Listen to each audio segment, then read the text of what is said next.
भोरही से रहिया निहारिल काहे कैनी एतना अबेर साझही से अरजी लगावे तिवई उगी आदित भइले सबेर भोरही से अरजी लगावे तिवई उगी आदित भइले सबेर।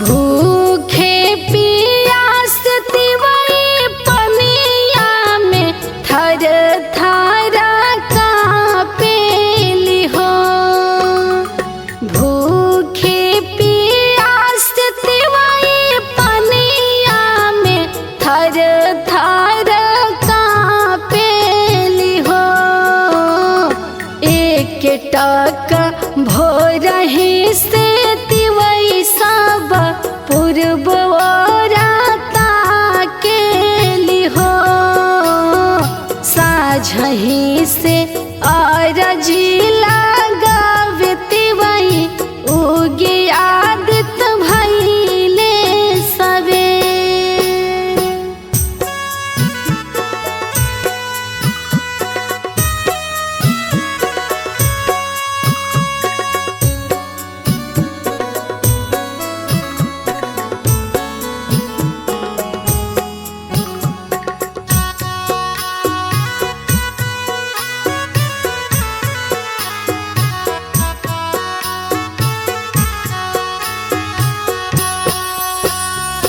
तीन दिन से भूखला पियासल तिवई सम्हरे ना शरीरियान हो तीन दिन से भूखला पियासल तिवई सम्हरे ना शरीरियान हो रथ चढ़ी आई देवा से चीर के बदरियान हो भोरही से अरजी लगावे तिवई उगी आदित भइले सबेर।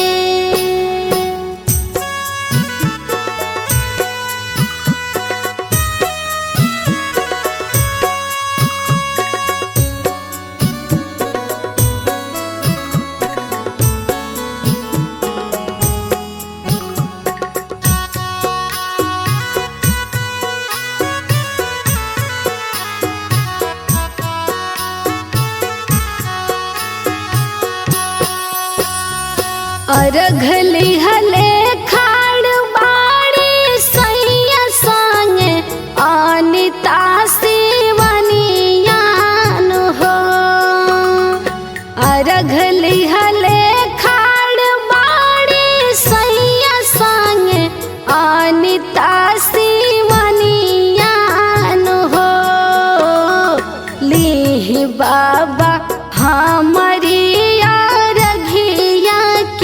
फुटली किरनियान हो भोरही से अरजी लगावे तिवई उगी आदित भइले सबेर। Mix by Sunshine Studio Delhi.